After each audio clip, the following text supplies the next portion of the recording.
en Romanos capítulo 8. Hoy vamos a ver de los versículos 6 al 8. Para tener un contexto, de los versículos 5 al 8, Pablo dice, leo rápidamente: los que viven conforme a la carne, ponen la mente en las cosas de la carne; los que viven conforme al Espíritu, en las cosas del Espíritu. Porque la mente puesta en la carne es muerte, pero la mente puesta en el Espíritu es vida y paz.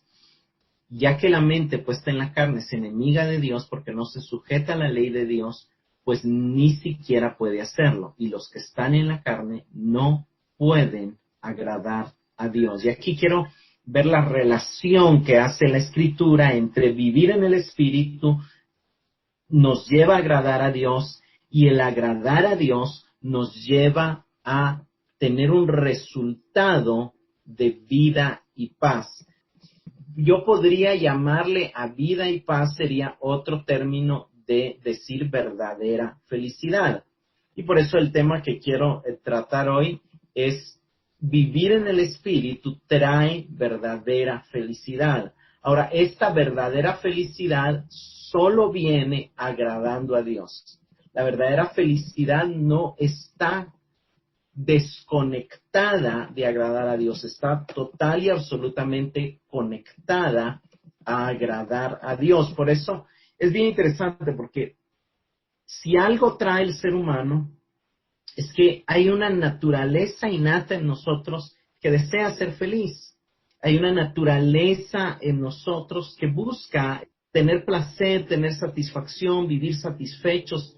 Explicamos que vida tiene que ver con esa vida plena, con esa vida satisfecha, con ese sentirme vivo. Algún escritor ahí de esos poetas dijo en alguna ocasión una frase que me gusta, la manera en que lo dijo: dice, todos los hombres mueren, algunos viven.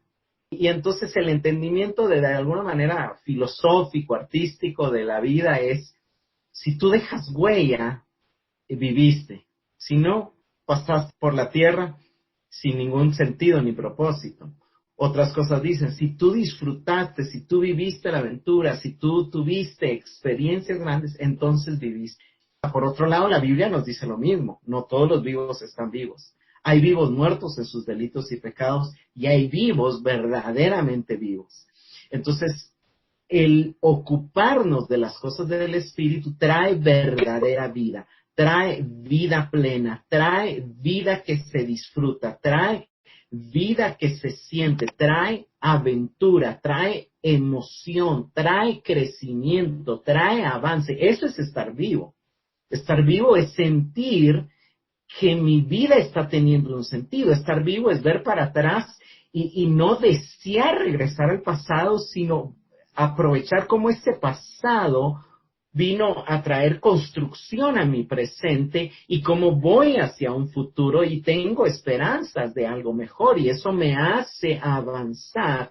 Estar vivo tiene la relación con esa necesidad de movernos, de estar en movimiento. Y paz, explicamos que viene en el concepto de la mente de Pablo, viene con ese shalom, esa ausencia de peligros, esa ausencia de enemigos, esa ausencia de enfermedades, ese bienestar completo, esa prosperidad, esa ausencia de problemas, de pobreza, de enfermedades. Entonces, ¿quiere Dios eso para nosotros? Sí, sí y sí. Hay un mensaje, pero hay que entenderlo bien, y yo voy a tratar de explicar con mucho detalle. Voy a hacer todo lo posible por explicar con detalle esta noche esto, porque hay falsos entendimientos, ¿verdad? Entonces hay un entendimiento incorrecto del Evangelio, es que Dios quiere darnos plata, Dios quiere darnos salud, Dios quiere darnos... No, la Biblia no dice eso. La salvación no vino para cumplir nuestros placeres carnales. Y hay otro entendimiento, ¿verdad?, que se van al otro extremo. Dios solo quiere santidad, Dios solo quiere justicia, Dios solo quiere que le busques a Él, Dios solo quiere, pero eso no va a traer felicidad, y ese entendimiento también es incompleto. El entendimiento verdadero es que la verdadera felicidad se encuentra en la búsqueda de santidad, se como nos dicen estos versículos, en agradar a Dios. Y desde la carne, o sea, desde el deseo de la carne de tener más plata, del deseo de la carne de ser más reconocido por las personas, desde el deseo de la carne de ser famoso, el deseo de la carne de ser una persona importante, no se puede agradar a Dios, dice Romanos 8:8, y por lo mismo no se puede ser feliz, no se puede alcanzar vida y paz.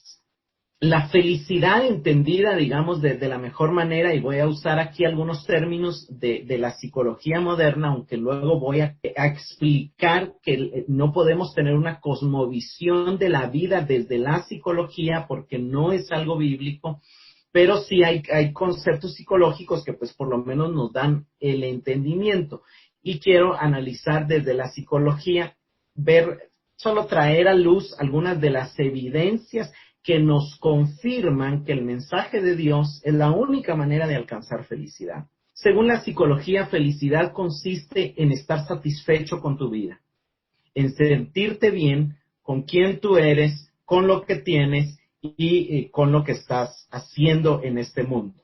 Es algo tan simple como sentirte bien con tu vida. ¿Cuál es la ausencia de felicidad? Es precisamente el no estar a gusto con este jefe, con esta situación, con esta pareja, con esta situación económica, entonces eso es ausencia de felicidad. Pero felicidad es decir, me siento satisfecho, no me hace falta nada, tal vez no lo tengo todo, tal vez no soy la persona más rica del mundo. Vino la neurociencia es algo bastante nuevo, digamos, que es el estudio de que meten a las personas y empiezan a estudiar el cerebro, y entonces hicieron un estudio en las personas que tienen mayor nivel de felicidad. La felicidad la mide la neurociencia desde el punto de vista de personas que están más satisfechas con su vida y que por lo mismo tienen mejor salud, afrentan mejor los problemas, tienen mejor calidad de vida.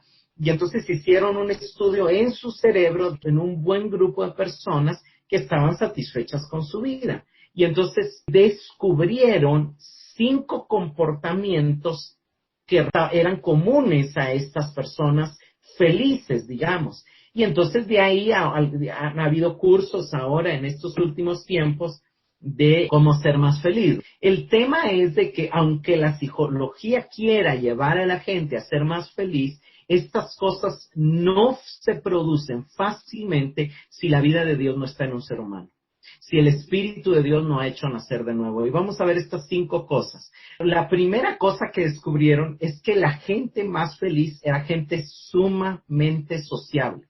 La gente más feliz pasa mucho tiempo socializando con otros, pasa mucho tiempo con otros. Y si nosotros vemos la salvación y si nosotros vemos el Evangelio, de las personas en el mundo que más socializan son las personas creyentes. Entonces, cuando nosotros vemos cómo se presenta la salvación en todas las cartas apostólicas, Dios al salvarnos nos conecta a la iglesia y al cuerpo de Cristo. Y Dios al salvarnos nos conecta con otros creyentes. Martín Lutero decía, basado en algunos textos bíblicos, ¿verdad? Que nadie puede decir que Dios es su padre si su madre no es la iglesia. Entonces, lo que la Biblia nos dice es que al estar unidos a Cristo, por medio de la obra por medio de la fe en su sacrificio en la cruz, Él pasa a hacernos miembros de su cuerpo, y estar unido a Él es estar unido a otros miembros. O sea, el dedo no puede estar conectado con el cerebro si no se conecta también con la mano, con el hombro, con todas las demás partes del cuerpo. El ojo no puede recibir una señal del cerebro si no está conectado con el resto de la... Una de las cosas que Colosenses enfatizaba constantemente era el tema de relaciones. Entonces Colosenses decía, vestidos de amor, vestidos de benignidad, o sea, ¿cómo se expresa la benignidad?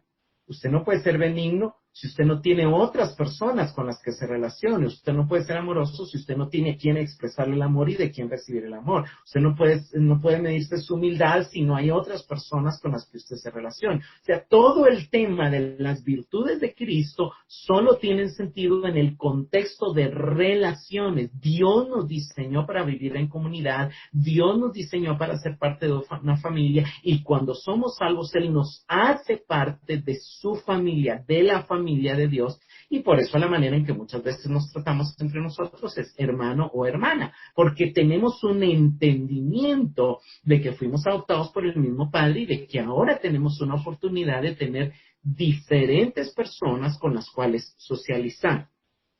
El segundo comportamiento que descubrieron cuando hicieron ese estudio en el cerebro de las personas felices es que la gente más feliz, su vida está más orientada a servir a otros.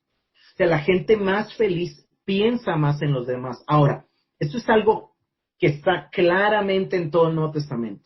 Jesús dijo, no hay mejor amor que este, que dar su vida por los hermanos. El que quiera ser grande, hágase siervo. Pablo nos habló, vimos la semana pasada Filipenses 2, ¿verdad? Como dice, haya en vosotros el sentir que hubo también en Cristo, quien dejó sus privilegios y se hizo siervo, tomó forma de siervo. Entonces hay un llamado a la unidad, hay un llamado a buscar el bien común y hay un llamado a hacernos siervos como Cristo lo fue, hay un llamado a servir a los demás, Romanos 12, el que tiene dones sirva, úselos para la edificación de otros. Primera Pedro 4 dice lo mismo, Primera Corintios 12 dice lo mismo. O sea, hay un llamado constante a que nuestra vida ya no esté centrada en nosotros, sino que esté orientada o enfocada a los demás. Lo interesante es que aunque la psicología le diga a la gente que esto los puede hacer feliz, para alguien que no nació de nuevo es imposible. Porque la naturaleza pecaminosa es egoísta por naturaleza. La naturaleza pecaminosa es individualista. O sea, el enemigo constantemente está diciendo quien importa eres tú, nadie te va a defender a ti, nadie aquí, tú tienes que pensar en ti, tú eres primero, tú eres segundo, tú eres tercero. En cambio, en el cristianismo, en inglés hay un acróstico que es fácil de entender, en español tal vez no funciona, pero la mayoría sabemos que gozo en español se dice joy en inglés.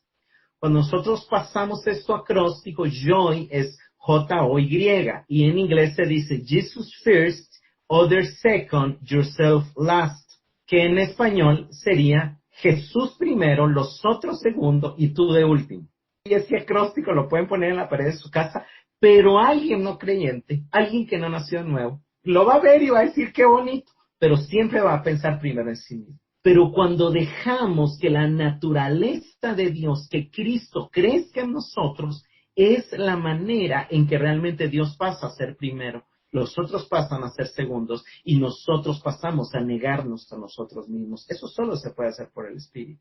Eso no se puede hacer desde la carne, porque la carne se pone a ella primero, y la única manera de poner a Dios primero y a los otros por encima de nosotros, el prefiriéndonos unos a otros, es solo negándonos a nosotros mismos.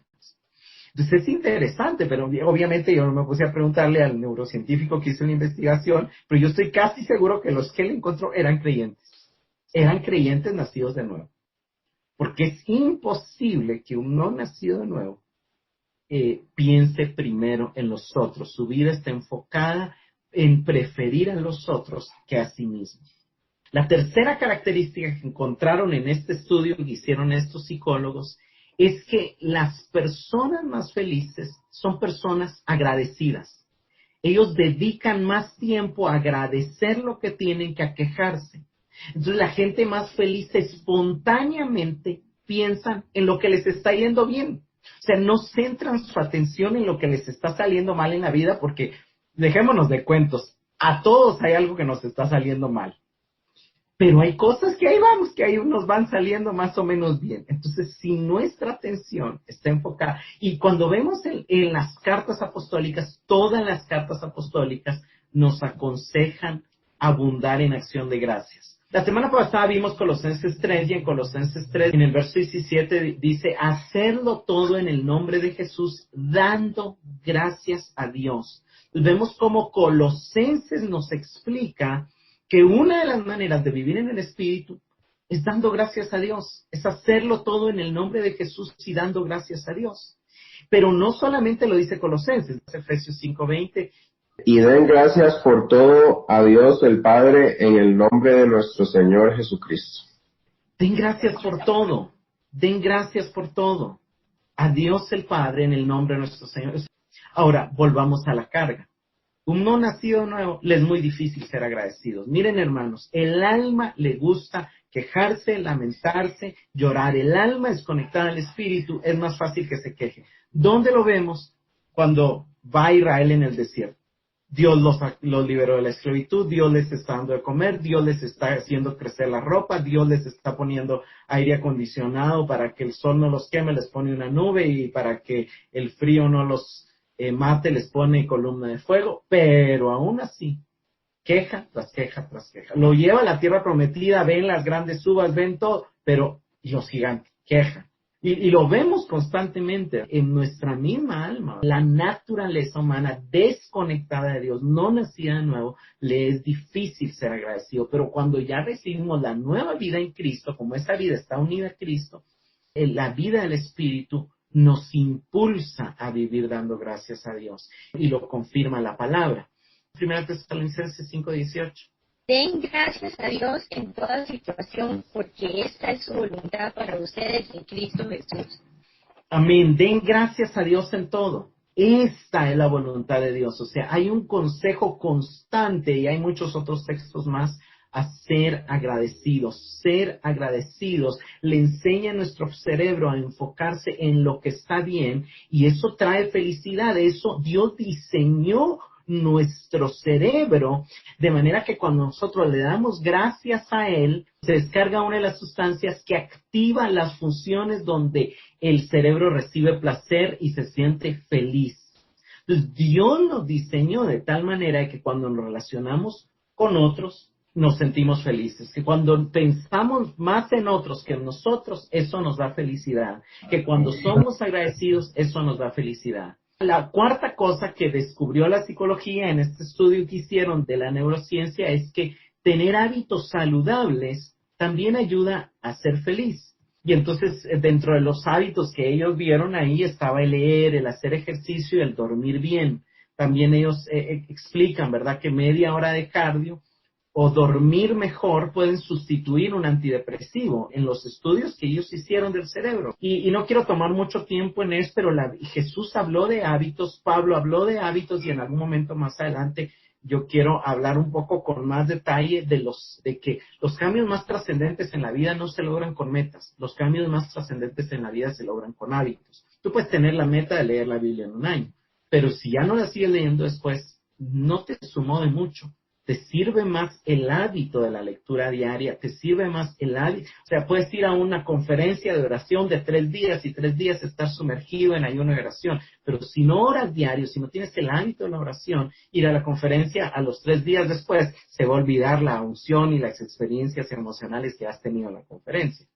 Es lo mismo, ¿verdad? Puedes decidir que en los próximos 6 meses bajas 10 kilos, pero después los vuelves a ganar si sigues, si no creas hábitos de alimentación saludable, y a veces hasta ganas más. Entonces, los cambios más trascendentes vienen en hábitos. ¿Qué hábitos nos da la Biblia? 3 hábitos que no voy a ir al texto, pero ustedes lo pueden leer, nos los da en Mateo 6. Jesús está tomando hábitos que ya tenían los judíos, pero que los estaban haciendo incorrectamente, que no estaban agradando a Dios. Y dice, ¿y qué dice? Los hábitos están bien. Los hábitos que ustedes tienen como judíos está correcto, síganlos haciendo, pero no los hagan por ser vistos, pero no los hagan hipócritamente, no los hagan superficialmente. Cuando ustedes den al pobre, dar al pobre es un buen hábito, dar limosna es un buen hábito, pero no lo hagan para ser alabados, háganlo de corazón. Cuando ustedes oran, orar es un buen hábito, pero no lo hagan para ser vistos en las esquinas. No lo hagan solamente por repetir, van a repeticiones como, no, háganlo de corazón y háganlo para el Padre. Ayunar es un buen hábito. Cuando ayunen, está bien que ayunen, pero no se demacren, pues, o sea, no le hagan ver a todos. No, que nadie se dé cuenta, pero háganlos. Entonces, 3 hábitos que Jesús nos aconseja y que dice que sí tenemos que seguir haciendo aunque no nacimos judíos ni nos acostumbramos a hacerlos mal, ahora hagámoslos bien, ¿verdad? Demos al pobre, oremos y ayunemos. Ayunemos una vez al mes, ayunemos una vez a la semana, no necesitas ayunar 40 días, o sea, no es este el sentido. O sea, tú puedes, y tampoco te pido todo el día, empieza con una comida, rompe tu ritmo y aprovecha la sensación de hambre para decir, tengo hambre de Dios, Dios te necesito. O sea, esos hábitos son saludables. 1 Timoteo 4:13. Entre tanto que voy, ocúpate en la lectura, la exhortación y la enseñanza. Entonces viene Pablo y le dice a Timoteo, vamos a estar ahorita un toque separados, unos días, todo, pero desarrolla buenos hábitos. Y dentro de los buenos hábitos que yo te aconsejo es, dedícate a la lectura, a enseñar y animar a otros. Entonces, la lectura es un buen hábito, por supuesto, por encima de todo la lectura de las escrituras, pero también es un buen hábito leer otros libros que no necesariamente son la Biblia. Estudiemos la Biblia en la mañana, pero en la tarde, al regresar del trabajo, leamos algún otro libro que también alimente nuestra mente, que también nos ayude a refrescar la imaginación, que también... ¿Por qué? Porque eso da felicidad también. Son cosas que Dios diseñó para vida y paz. Vivir en el Espíritu también incluye la lectura. La Biblia nos deja ver que Pablo leía las Escrituras, pero también cuando él estaba en la cárcel, en la segunda carta a Timoteo, le dice, tráeme los rollos, tráeme los libros. Entonces, cuando nosotros analizamos, por ejemplo, Apocalipsis, se nota que Juan se sabía casi de memoria el Antiguo Testamento, pero también a veces vemos que él leía otros escritos, que él leía cosas del imperio, que él leía libros apócrifos, que él había leído. En la carta de Judas se nota que él leyó documentos como el libro de Enoc y como la Asunción de Moisés, que no eran libros inspirados, pero que tenían cierto valor histórico, cierto valor literario. Entonces, yo sí creo de que sin dejar la Biblia como prioridad, es bueno leer también otros libros. 1 Timoteo 4:7-8. Desecha las fábulas profanas y de viejas, y ejercítate para la piedad, porque el ejercicio corporal para poco es provechoso, pero la piedad para todo aprovecha, pues tiene promesa de esta vida presente y de la venidera. Este pasaje, básicamente, si lo traducimos al lenguaje de nuestros días, lo que Pablo nos está diciendo es, desarrollemos hábitos piadosos. Si podemos hacer ejercicio físico, buenísimo. Aprovecha para algo. Pero no aprovecha para algo eterno, aprovecha para esta vida. Pero si tomamos el tiempo para desarrollar un hábito de un ejercicio físico, ¿por qué no ejercitarnos en la piedad? Y ejercitarnos en la piedad tiene que ver con ejercitarnos en la oración, con ejercitarnos en la lectura de la palabra, con ejercitarnos en el ayuno, con ejercitarnos en servir a otros, con ejercitarnos, por así decirlo, ¿verdad? Hay un ejercicio en la oración personal y hay un ejercicio en la oración corporativa. O sea, son diferentes ejercicios piadosos porque funcionan diferente y traen beneficios diferentes, pero en los dos nos tenemos que ejercitar. Y el último consejo que la psicología da y que descubrió, ahora vuelvo a la carga, ¿verdad? Este es el único que yo podría decir que sí le es posible a un no creyente. O sea, hay culturas, por ejemplo, la cultura de Hong Kong, son culturas muy disciplinadas. Los japoneses son muy disciplinados y muchos de ellos no son creyentes. Sin embargo, como no tienen las otras cosas, muchos de ellos se suicidan porque no soportan la presión y no les funciona para traer felicidad a ellos, aunque son gente súper disciplinada. Es uno de los factores que encontraron que hace a la gente más feliz, pero solito no funciona. Solito no funciona. Funciona en unión con las otras cosas que la Biblia misma nos enseña y que la ciencia solo hace confirmar la Biblia. El último situación es estar más enfocados en el presente. Un cerebro atento, un cerebro enfocado en el presente, un cerebro que está viviendo su día, es más productivo y es más feliz. Porque cuando está en el pasado está con tristeza o generalmente con melancolía, y cuando está en el futuro está con ansiedad, cuando está pensando en el futuro. Entonces nosotros tenemos que aprender a que lo mejor no está por venir. El mejor momento de nuestra vida no está en el futuro. El mejor momento de mi vida es este momento, en este instante que Dios me permite conectarme con ustedes y que juntos estamos disfrutando de la palabra de Dios y que juntos estamos aprendiendo a cómo crecer y vivir en el Espíritu. Este es el mejor momento de nuestra vida. No es mañana, ni fue ayer. El momento de mayor gloria no fue cuando vi la nube y recibí a Cristo, no, el mejor momento, hoy tengo más gloria que eso, porque hoy he aprendido más, porque hoy he crecido más, porque hoy tengo más experiencia. Claro, tengo que seguir hacia el mañana, pero debo de vivir el tiempo según Dios así lo disponga. Estuardo, léeme Eclesiastés 3 del 10 al 14. He visto la tarea que Dios ha dado a los hijos de los hombres para que en ella se ocupen.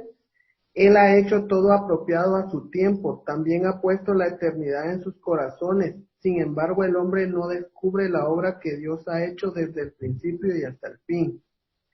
Sé que no hay nada mejor para ellos que regocijarse y hacer el bien en su vida. Además que todo hombre que coma y beba y vea lo bueno en todo su trabajo, eso es don de Dios. Sé que todo lo que Dios hace será perpetuo, no hay nada que añadirle y no hay nada que quitarle.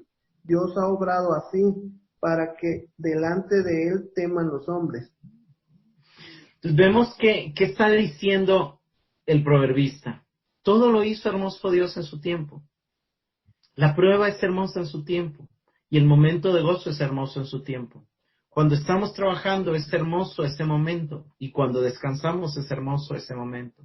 Cuando comemos, eso es don de Dios, el sentir el sabor de la comida, el sentir la saciedad que nos da, eso es don de Dios. Cuando podemos saciar nuestra sed con un vaso de un jugo natural bien frío, eso es don de Dios. O sea, disfrutemos el momento presente, disfrutemos cada situación que estamos viviendo, disfrutemos, aprendamos a disfrutar aún las luchas y aprendamos a disfrutar los momentos de descanso, de aflicciones, aprendamos a que cada momento es bueno en su tiempo. Estoy en un momento difícil, es bueno en su tiempo, es hermoso en su tiempo. Estoy en un momento de descanso, es hermoso en su tiempo. Estoy en el momento de estudiar la palabra, es hermoso en su tiempo. Estoy en el momento de trabajar, es hermoso en su tiempo.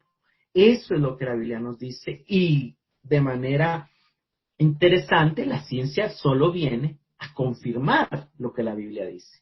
Luego pasamos al verso 7, el verso 7 de Romanos 8 dice, por cuanto los designios, y ahí vuelve a usar la palabra fronema, ¿verdad? El pensamiento, la mentalidad, el ocuparse. Los designios de la carne son enemistad contra Dios, porque no se sujetan a la ley de Dios ni tampoco pueden.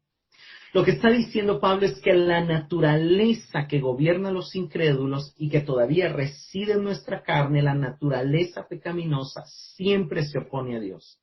No porque quiera, no, sino porque no puede alinearse a Dios, o sea, fue concebida en rebelión a Dios, fue concebida en obediencia a la serpiente. El fruto del bien y del mal traía algo que separaba al hombre de Dios y que lo desconectaba y lo destituía de su gloria y de tener comunión con Él. Entonces Pablo está diciendo, no es que los nacidos de la carne, no es que los seres humanos que no han nacido de nuevo no quieran agradar a Dios, es que les es imposible. Es que les es imposible alcanzar la verdadera felicidad. Por eso la felicidad es una utopía para el no creyente. El no creyente nunca va a poder ser verdaderamente feliz. Va a creer que al tener más dinero va a ser feliz y se va a dar cuenta que desea más. Va a creer que con la persona va a ser feliz y se va a dar cuenta que no. Va a creer que al tenerle la posición de trabajo va a ser feliz y se va a dar cuenta que no. O sea, le es imposible ser feliz porque le es imposible agradar a Dios y porque solo se puede ser feliz sabiendo agradar a Dios. Entonces, es el resultado, ¿por qué? Porque el resultado de haber comido el fruto es querer ser como Dios y es una naturaleza centrada en sí misma, egocéntrica. Pablo quiere resaltar que uno de los errores que debemos de corregir es dejar de hacernos problemas contra los productos y no contra la fábrica. ¿Qué estoy tratando de decir? Peleamos y sentimos culpa por nuestros pecados, pero a veces seguimos dándole materia prima a nuestra naturaleza pecaminosa, a nuestra carne. Nuestra lucha no tiene que ser contra los pecados, ni nuestro problema, ni nuestra queja, ni nuestra culpa tiene que ser contra los pecados. Esos fueron resueltos en la cruz. Lo que tenemos que entender es que hay una fábrica en nosotros que se llama naturaleza pecaminosa, de pecado y de oposición a Dios. Y que cuando nuestro pensamiento no es bíblico, nuestra ocupación no es en la vida del Espíritu, le estamos dando materia prima a la fábrica de pecado y por lo mismo a la fábrica de muerte. Entonces Pablo nos deja bien claro, señores, recuérdense que el ocuparse de la carne, los designios de la carne, los pensamientos y ocupaciones de la carne, no se sujetan a la ley de Dios, ni tampoco pueden. O sea, nuestra mente no puede ser neutral. O vivimos en la carne o vivimos en el espíritu. O pensamos en las cosas de la carne o pensamos en las cosas del espíritu. No puede ser neutral. Santiago 4:4. ¿No sabéis que la amistad del mundo es enemistad contra Dios? Cualquiera pues que quiera ser amigo del mundo se constituye enemigo de Dios. O eres amigo del mundo o eres amigo de Dios. Pero si quieres ser amigo del mundo y de las cosas que el mundo busca, te constituyes enemigo de Dios. Nuestra naturaleza pecaminosa solo puede amar el mundo. Y no podemos dejarla gobernar, porque eso traerá terribles consecuencias. Debemos rechazar el mundo por amor a Dios, para poder disfrutar de la vida espiritual que traerá vida y paz, salud y paz, verdadera felicidad que viene de vivir en el Espíritu. Algo que quiero explicar es que la psicología, como elemento de ayuda, no es útil para alcanzar verdadera felicidad, porque no es útil para crecer a la vida del Espíritu, porque viene y está concebida desde una cosmovisión de la carne, desde una naturaleza pecaminosa. Y entonces, por cuanto pertenece a las cosas del primer Adán, por cuanto pertenece a los pensamientos de la carne, por cuanto pertenece a la fábrica de la naturaleza pecaminosa, es totalmente incapaz e involuntaria de llevarnos a agradar a Dios, de llevarnos a vivir en el Espíritu y por lo tanto de llevarnos a la verdadera felicidad. Por eso dice el verso 8, y los que viven según la carne no pueden agradar a Dios. Pablo está diciendo aquí, ¿verdad?, que el incrédulo por naturaleza no es por los pecados que él haga. Eso es importante que lo entendamos. Un no creyente no puede agradar a Dios, no porque algunos no creyentes son mejores que algunos creyentes, por cierto, ¿verdad? O sea, viven una vida, digamos, más ética, más responsable, más moral, por así decirlo. Pero no puede agradar a Dios. ¿Por qué? Porque la fuente, la fábrica de sus acciones es pecaminosa, es egoísta, es individualista, simple y sencillamente quiere aplicar buenos principios que pueden ser sacados hasta de la Biblia, pero para ser Él grande, no para glorificar a Dios. Entonces no puede agradar a Dios y entonces nunca va a ser feliz. Siempre va a producir muerte. Eso ya lo explicamos, ¿verdad? Todo lo que se siembra en la carne produce muerte. Sí o sí. Sí o sí. ¿Por qué? Porque lo que viene de la carne está destinado a que la torrente se lo lleve porque estaba sobre la arena. Está destinado a que el fuego lo queme porque era de madero en la hojarasca. Entonces, todo lo que nace de nuestras naturalezas pecaminosas, aunque parezcan ser buenas acciones, si tienen motivos egoístas, es un mal fruto para Dios. No es fruto para Dios. Es el árbol que está conectado a la vid, pero no está dando fruto. Entonces, no está dando fruto, solo sirve para ser quemado, para ser echado en el fuego y para ser quemado. La caída inhabilitó moralmente al hombre. sea, la caída nos inhabilitó para agradar a Dios. Nos esclavizó al pecado. Lo único que el ser caído, lo único que el ser humano no nacido de nuevo puede hacer es atraer la ira de Dios. Aunque sea religioso, aunque sea trabajador social, aunque busque el bien de la sociedad, aunque haga aportes a la humanidad, si no tiene la nueva naturaleza, solo está trayendo la ira de Dios. No puede. Los que viven según la carne no pueden agradar a Dios. O sea, la vida de la carne no es neutral. Por naturaleza está siempre en oposición a Dios, siempre está usurpando el lugar de Dios. Ya sea como diseñador, no está reconociendo que Dios es el diseñador por excelencia y se está creyendo Él, que Él es el creativo. Ya sea como soberano, está diciendo Él que Él puede tomar las decisiones porque Él es sabio y no se enfoca en la verdad de Dios. O ya sea como juez, Él decide que aquel está bien, que aquel está mal porque Él es el juez y le está usurpando siempre, de una u otra manera, está usurpando la posición que le corresponde a Dios. Romanos 7:18. Yo sé que en mí, es decir, en mi naturaleza pecaminosa, nada bueno habita, aunque deseo hacer lo bueno, no soy capaz de hacerlo. Nada bueno habita en mi naturaleza pecaminosa. Está hablando Pablo como creyente, como apóstol, pero él está reconociendo que él puede todavía vivir desde la naturaleza pecaminosa y que ahí no puede hacer el bien. No puede, no se puede. Entonces, eso es bien, bien interesante que lo sepamos, ¿verdad? Hay una parte en nosotros que puede actuar y que no puede hacer el bien y que no nos puede conducir a la felicidad, sino que por el contrario, nos conducirá a la muerte. Entonces, cuando dejamos que esta naturaleza pecaminosa gobierne, pasamos a ser improductivos con respecto al eterno, pasamos a ser improductivos con respecto a lo verdadero y nos alejamos de la verdadera felicidad. Eclesiastés 2:10-11.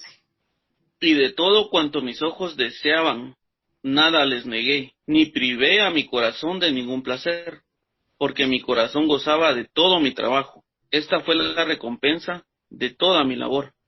Consideré luego todas las obras que mis manos habían hecho y el trabajo en que me había empeñado. Y resultó que todo era vanidad y correr tras el viento y sin provecho bajo el sol. Salomón hizo de todo. Probó el arte, probó la literatura, probó la sabiduría, probó el placer. Hizo de todo para llegar a la conclusión de que todo era vanidad y correr tras el viento y sin provecho eterno. No le llevó a la verdadera felicidad, le llevó a la muerte. Sabía que estaba construido sobre la arena y se fue, se deshizo. A la primera torrente se le fue el placer que en algún momento le dio. Sigamos Eclesiastés 2:17-19. Aborrecí, por tanto, la vida, porque la obra que se hace debajo del sol me era fastidiosa, por cuanto todo es vanidad y aflicción de espíritu. Asimismo aborrecí todo mi trabajo que había hecho debajo del sol, el cual tendré que dejar a otro que vendrá después de mí. Y quién sabe si será sabio o necio el que se enseñoreará de todo mi trabajo en que yo me afané, en que ocupé debajo del sol mi sabiduría. Esto también es vanidad. Lo mismo, aborrecí la vida, me era penosa, porque todo es vanidad. Nada produce provecho eterno, en lo que Salomón se está quejando. Salomón se está quejando aquí de los resultados de la caída. Aborrecí todo, dice. Porque ¿quién será sabio o necio? Sin embargo, él tendrá dominio sobre su trabajo. Pero básicamente lo que Salomón está reconociendo es que todo lo que hagamos en esta tierra se va a perder. Todo lo que hagamos en esta tierra se va a quedar. ¿Y por qué él se está quejando de esa manera de la caída? Porque todavía no está el nuevo pacto, donde ya podemos hacer tesoros en los cielos, donde ya podemos tener un tesoro eterno. Entonces, eso es algo maravilloso. Martita, Eclesiastés 4:4. He visto asimismo que todo trabajo y toda excelencia de obra despierta la envidia del hombre contra su prójimo. También esto es vanidad y aflicción de espíritu. Deja bien claro que todo trabajo es el resultado de la rivalidad. Esto es bien interesante porque este texto nos explica lo que Pablo está diciendo en Romanos 8. La naturaleza de la carne es enemistad. Es enemistad contra Dios y es enemistad contra otros seres humanos. Entonces, ¿cómo funcionan los mercados? Por competencia. ¿Cómo funciona obtener un trabajo? Por competencia. ¿Cómo funciona todo el mundo caído? Por competencia. Pero no es así la vida del Espíritu. La vida del Espíritu es cooperación, no competencia. Solidaridad, no competencia. Esa es la gran diferencia. Y la verdadera felicidad está diseñada para los que viven en cooperación y solidaridad y no en competencia. Salomón logró entender que por gusto nos peleamos, competimos y nos cansamos por cosas que al final son vanas, pasajeras y sin valor eterno. Es bien interesante porque aquí Salomón explica muy bien, todo su libro es una queja. Es un libro que si usted lo lee sin el entendimiento lo deprime, ¿verdad? Pero se está quejando contra cómo la caída nos dejó sin poder tener valor eterno. Básicamente lo que dice es, mejor es lo que ven los ojos que lo que desea el alma. También esto es vanidad y correr tras el viento. Básicamente lo que Salomón está diciendo es que no le hagamos mucho caso a los deseos de nuestra alma. Que nos enfoquemos en lo que Dios nos ha dado, en que seamos agradecidos en lo que Dios nos ha dado. Entonces, lo que está diciendo es que es mejor contentarse con lo que se tiene que vivir insatisfecho con lo que se no tiene, con lo que no se tiene. Ahora, eso solo lo podemos hacer a veces a través de la vida en el Espíritu. Sin fe es imposible agradarle. Por eso fe es confianza y dependencia de Dios. Por eso fe es tener la mirada en lo que Él ya nos dio y en lo eterno.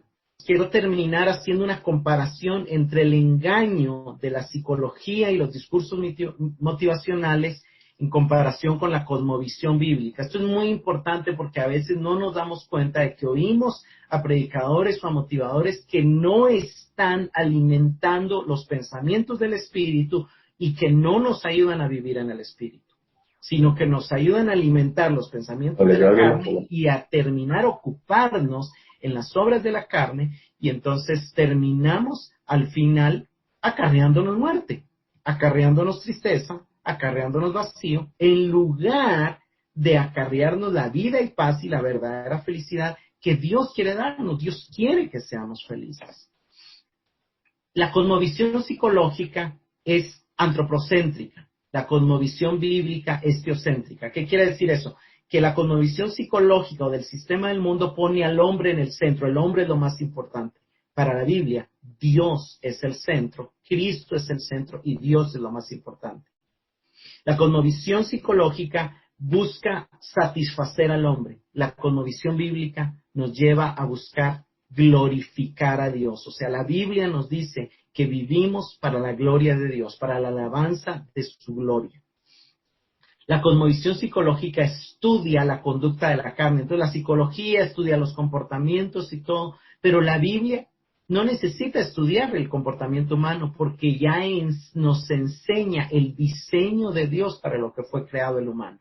Lo interesante de la psicología, cuando nosotros entendemos la cosmovisión bíblica, es que la psicología trabaja muertos con muertos. Muertos en sus delitos y pecados están tratando de maquillar a otros muertos, pero no puede dar vida. En cambio, el Evangelio, en cambio la Biblia, trae vida donde había muerte. La psicología, en la psicología el hombre nació para ser feliz y merece serlo, es lo que la psicología nos dice. La Biblia nos dice que el hombre nació para glorificar a Dios, para agradar a Dios y que solo a través de ello puede ser verdaderamente feliz. En la psicología se intenta buscar soluciones, pero difícilmente se logra. En cambio, la Biblia nos anuncia la solución. La solución es la cruz de Cristo, la solución es rendirse a Él, la solución es morir a Él. Y nos busca darnos esperanza mientras aún luchamos con algunas cosas, porque todavía lidiamos con luchas, con sufrimiento, con dolor y con pecado. Pero pero ya nos da la solución en la nueva vida en Cristo y en la resurrección. Para la psicología, salud mental es que la persona sea funcional. Para la Biblia, salud mental radica en haber nacido de nuevo, en pensar las cosas del Espíritu, en ver y en conocer a Dios y en disfrutar de una relación con Él. La psicología el discurso motivacional dicen que la madurez consiste en fortalecer el yo, en fortalecer la identidad, en fortalecer la autoestima. Para la Biblia, madurez consiste en matar el yo, en que ya no viva yo, sino que viva Cristo en mí. Para la psicología, el hombre tiene un valor innato, el hombre es súper valiosísimo, el hombre es la creación más valiosa. Para la Biblia, el hombre tiene un valor secundario solo por haber sido creado a la imagen de Dios. Dios es el valor supremo. La psicología se enfoca en la satisfacción del hombre. La Biblia se enfoca en agradar a Dios. La psicología se enfoca en su objetivo es encontrar la plenitud personal.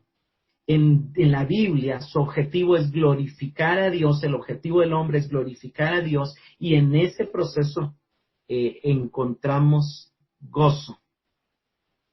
Pues según la psicología todo hombre es bueno y si hace mal es porque recibió mal y entonces reacciona al mal recibido y a los traumas y todo. Según la Biblia, todo hombre es pecador, ha sido dañado por el pecado, por supuesto, la Biblia no niega el sufrimiento y el daño humano, pero no hay uno bueno, no hay hombre bueno, solo Dios es bueno. Igual, aunque el hombre haya o no recibido mal, va a ser pecador. Es algo bien interesante porque yo esto, a veces, cuando ayudamos a gente, por ejemplo, en adicción, a veces decimos, ay, seguramente algo en la niñez y todo. No, yo he llegado a entender que la naturaleza humana, pecaminosa. Algunos no, yo conozco gente que cayó en drogas sin tener ninguna razón. Según la psicología, el problema del hombre es que no se ama lo suficiente. La Biblia, por el contrario, nos enseña que el hombre se ama demasiado a sí mismo, es demasiado egocéntrico y que el problema es su corazón pecaminoso. El problema es su amor propio que compite con su amor por Dios y con su amor por otros. El hombre ya se ama siempre, o sea, nadie se va a dejar sin comer, nadie se va a dejar de dar un gusto, nadie se va a buscar sufrir, ¿me entiendes? Obviamente hay gente pero eso ya estamos hablando de sanos, digamos, mentalmente, ¿verdad? Según la psicología, el hombre debe afirmar su autoestima. Según la Biblia, el hombre debe tomar su cruz y negarse a sí mismo. Según la psicología, la meta del hombre es ser felices evitando el sufrimiento, hacer un mejor yo. Según la Biblia, la meta es ser como Cristo, lo cual incluye padecimiento. Señores, la verdadera felicidad no excluye las pruebas ni los sufrimientos. Según la Biblia, la vida en el Espíritu tiene que ver con padecer también y con compartir los padecimientos de Cristo. Según la psicología, me lleva a verme como víctima, a que no soy culpable. En cambio, la Biblia nos dice, todos somos pecadores, todos somos culpables de rebelión cósmica, pero cuando nacemos de nuevo, somos nuevas criaturas y somos adoptados por gracia. Y esa es la noticia más maravillosa. Según la psicología, nuestro pasado nos define. Somos así porque los traumas y la vida nos formó así. Según la Biblia, lo que nos define es nuestra nueva vida en Cristo. Las cosas viejas pasaron, ya no son parte de nuestra identidad. Todo fue hecho nuevo en Cristo. Según la psicología, no debemos de tolerar los rechazos ni los maltratos de los otros seres humanos. Según la Biblia, debemos tolerar a otros y vencer con el bien el mal.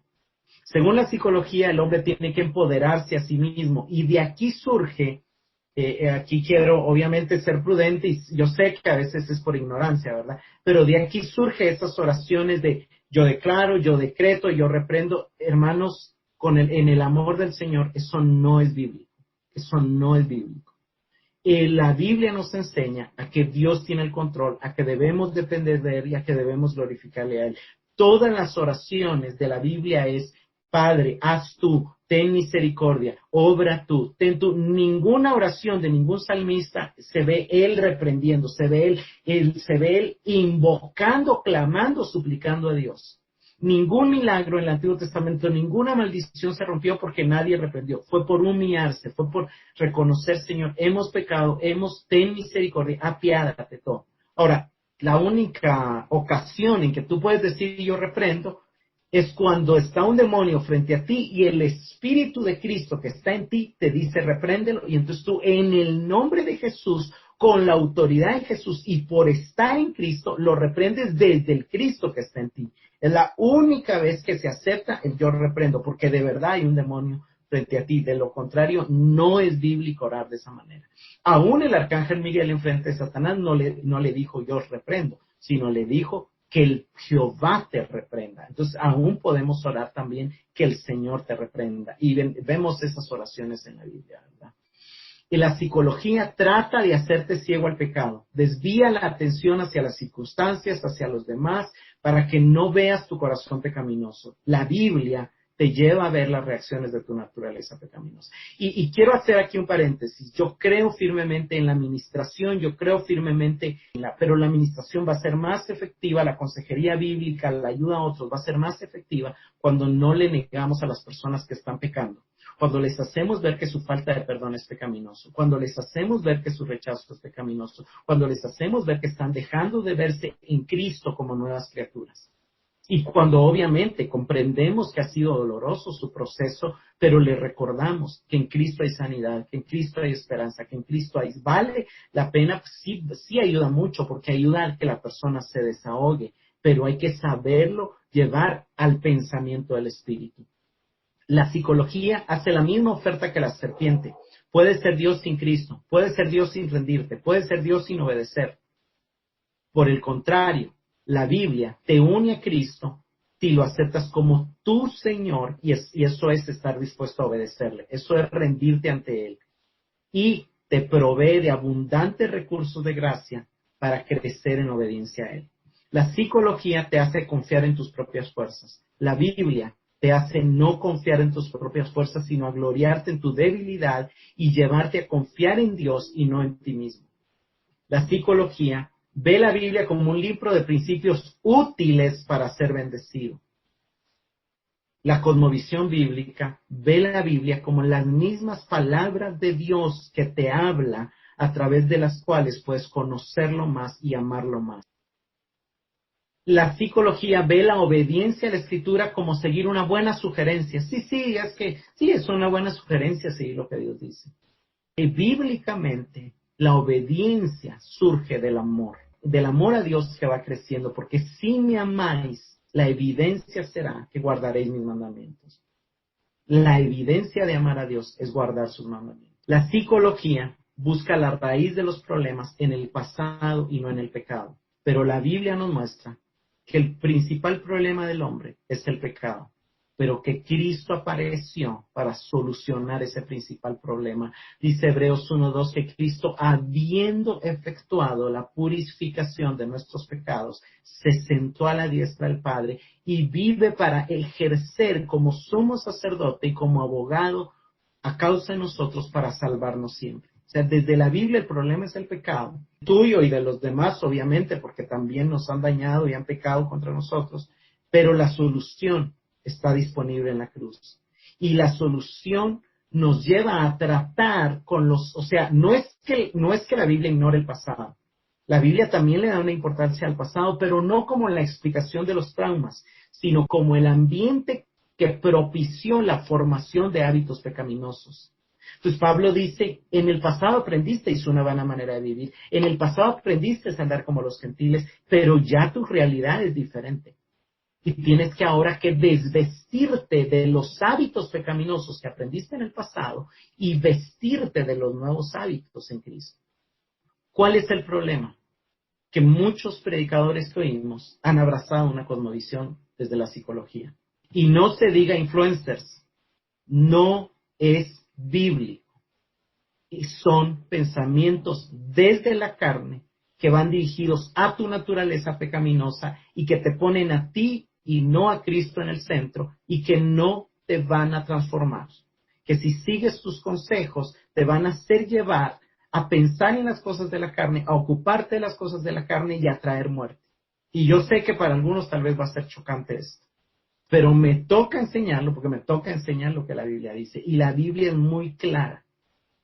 Los que piensan en las cosas de la carne no puede agradar a Dios, porque la carne es imposible de agradar a Dios. ¿Suena bonito? Sí, suena bonito, pero no ayuda a producir un cambio, porque la cosmovisión psicológica no puede promover la vida en el espíritu, no puede agradar a Dios, no produce cambios reales de liberación del sistema del mundo, ni del pecado. ¿Ayuda a algunos? Claro.